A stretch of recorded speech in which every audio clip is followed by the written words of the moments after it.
Hello, you lot. Right, this time of year, in a few months in the lead up to Christmas, I tend to do a bit of a shop audit just to make sure all of my different parts are working together, like the shop policies and the postage information and stuff like that. And I sat down to do it and I thought, oh, this would make a really interesting like shop critique thing. And I was thinking back to the shop critiques that I've seen on other videos, and I've really enjoyed those, and they've made me think about some things that I don't usually think about. Here's a bit of a nerd game. I like to pause them before they start getting into it and going through and giving my own little critique and seeing if I miss anything. And it's a bit like a game show. If someone says, oh yeah, maybe you need to do this, and you're like, yes, I got that one. Don't laugh, I'm an introvert, I don't get out much. But a quick disclaimer, I just want to point out that I'm not an Etsy coach and I don't give shop critiques to other people. No problem pulling my own shop apart, and I'm gonna. Now, this does feel a bit vulnerable because what I'm going to do is literally show you my shop and point out where it sucks. So go easy. And I've just realised I've not turned my light on. Really don't like this light. All right then, let's dive in. So this is my shop. Welcome. Those of you who've been selling on Etsy for a long time will probably see the first clanger, and that is a big lack of banner. There is a reason for that. I cannot decide on a banner. I've made about 5 so far, and I've tried each one, and each time I've gone, nah. But as an aside to that, I had initially had a plan to try and make my YouTube banner and my shop banner work together and look cohesive. And every time I have tried to do that, it has just not worked. What has worked on YouTube just doesn't work on Etsy. And the latest attempt that I did yesterday was, well, the banner that you will see on YouTube now. And as soon as I put it up onto my Etsy shop, it just looked like there were just too many leaves everywhere. There is a big glaring lack of banner. I am fully aware of it, and that is number 1 on my list of things to fix. I'm going to point out a lot of things that are wrong with my shop, so I just want to give myself some credit and point out the things that I think I'm doing okay. I've got my logo there. I did have my logo with the eco tree going across. The reason why I took that one out and went for my plain one is because I thought once I had the eco tree in my banner and then there, I thought it would be overkill to have it here too. Plus, when you make this teeny tiny, you can't see the writing anyway, and it becomes very distracting. So that is why I've gone with my plain leaf, and I think I've done okay there. My little strap line there, I'm not overly keen on this, but it's one of these kinds of done is better than perfect jobbies. It tells the person what it is that they can find here, and that is good enough for me at the moment. But I do want to drill down even further.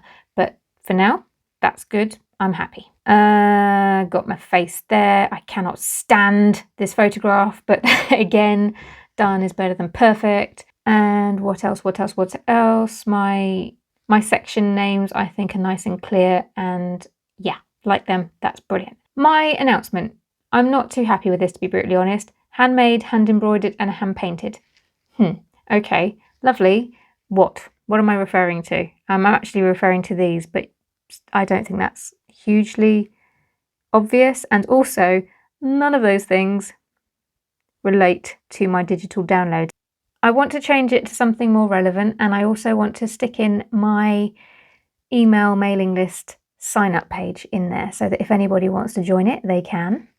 Also, it says here that my announcement hasn't been updated since the 31st of August. And as a buyer, I do like to see a more up-to-date announcement because it just shows that the seller is in their shop, active, behind the scenes doing the work. And should I have any problems or need any help, it tells me as a buyer that they are going to be there. So that's just something that I personally look for when I look at other people's shops as a buyer. So I need to update that. That's not such a big thing. So far, the banner's the biggest thing.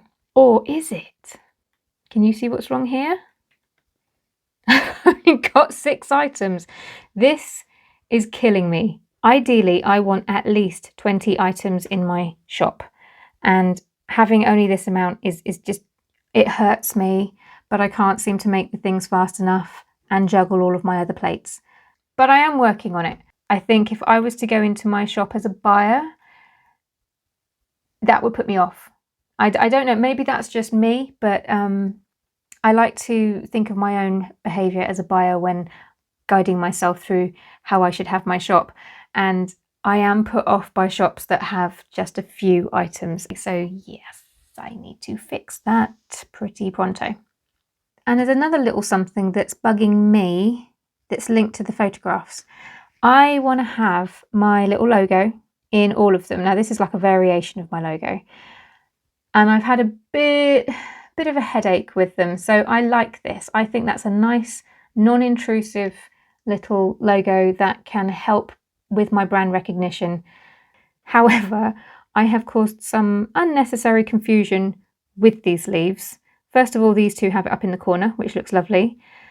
These two have the single leaf, and that's down there, which I personally don't like. And then these digital, oh, there's the word I can't say again. I thought I was over this. These two digital downloads, this is not my shop logo on these digital downloads. This is actually on the item itself. But by putting these ones here, you can't tell that. So I like what I'm trying to do there with the brand recognition, but I need to do it better and consistently. I like it here, as with these two pictures, but I need to move it so that it doesn't confuse with these two. I'm going to have to give it some thought. Oh, and if for anybody who was wondering, the reason why I put these leaves down here, despite not liking the look of it, it's because when you view your shop on a mobile, there's the little heart symbol up here, and it tends to sit over these two leaves here, which is so annoying. But obviously we're looking at this on my desktop, so you can't see them.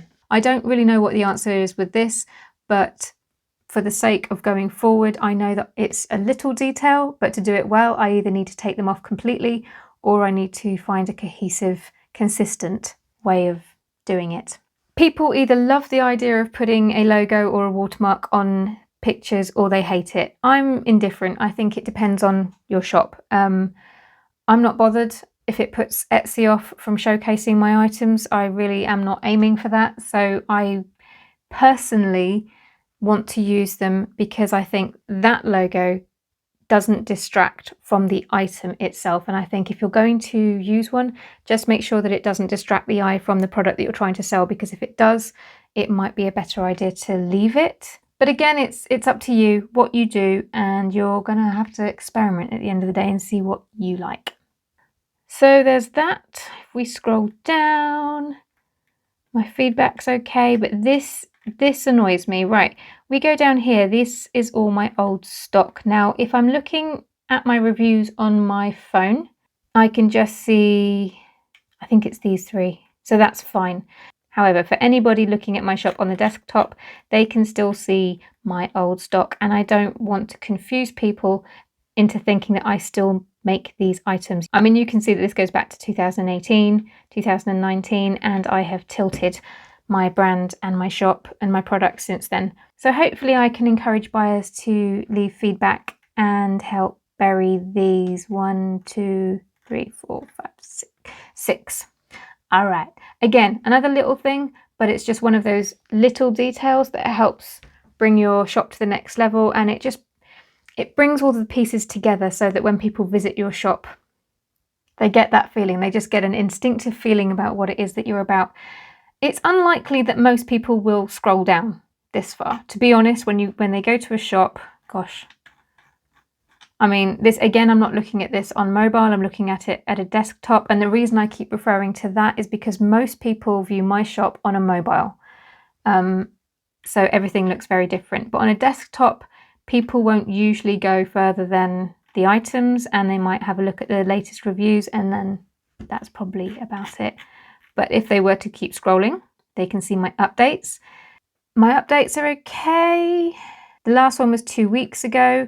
I personally, for my shop, would like to aim for at least once a week, because to me, it shows the buyers that I am active. Again, all of these little things, it's up to you if you want to do them as well. I'm not telling you that you should. I just like to show buyers at any chance I get that I am there and active, and I haven't forgotten about my shop, even though it kind of looks like I have. It's just taking a long time to get it back to where I want it to be. Oh, this is interesting. I hadn't seen this before. Okay. So it's a bit like an Instagram grid. Oh, look! Before I had wrinkles and grey hair. Oh, that's nice. I remember taking that.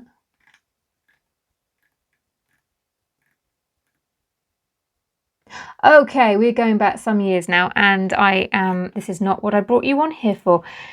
Whew, it's a bit like going down memory lane.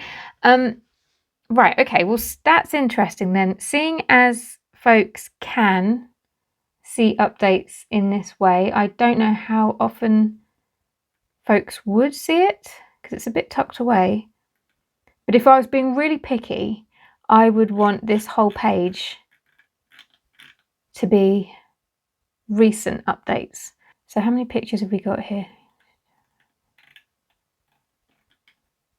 30. Okay, and I've got 2. So I need to get a bit more consistent with my updates as well. Okay, good to know. All right. Going down to my about. This was okay back in July of this year when I reopened my shop. The story that I was telling everyone there, I felt was necessary to explain where I had been and why I was tilting once again. Because for those who are new, I used to do festival clothing and, as you saw, necklaces and accessories and all of that jazz. And then I tilted into more eco-friendly items. But they were eco-friendly items along the lines of reusable paper towels, reusable coffee filters, that sort of thing. Then, of course, 2020 happened and YouTube entered into my life and thankfully brought in a revenue stream that was just enough to take the pressure off from Etsy. Just enough so that now I can be more picky about what I make. So that's brought us up to date. And now I think I would like to change the story so that it is less focused on the mess of 2020. And I don't know about anybody else, but whenever I see any reference to 2020, I can feel my shoulders tense up. So I just want to get a shot of that. I might keep these pictures though, but I will try and find some more as well.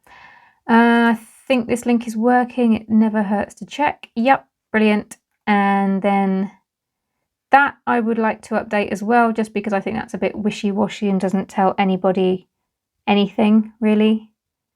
And shop policies, again, for buyers, this was last updated in June.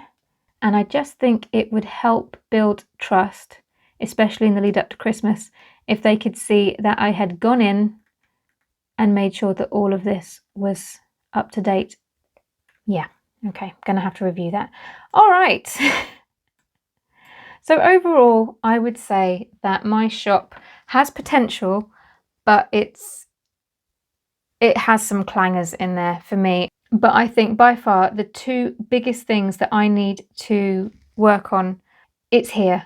Before anybody has scrolled anywhere or clicked on anything, immediately there needs to be a banner and there needs to be more items. Because as soon as they do start to scroll down, oh, it's like hitting a dead end. I think I would increase my conversion rate if I had more things and a shop banner to start with.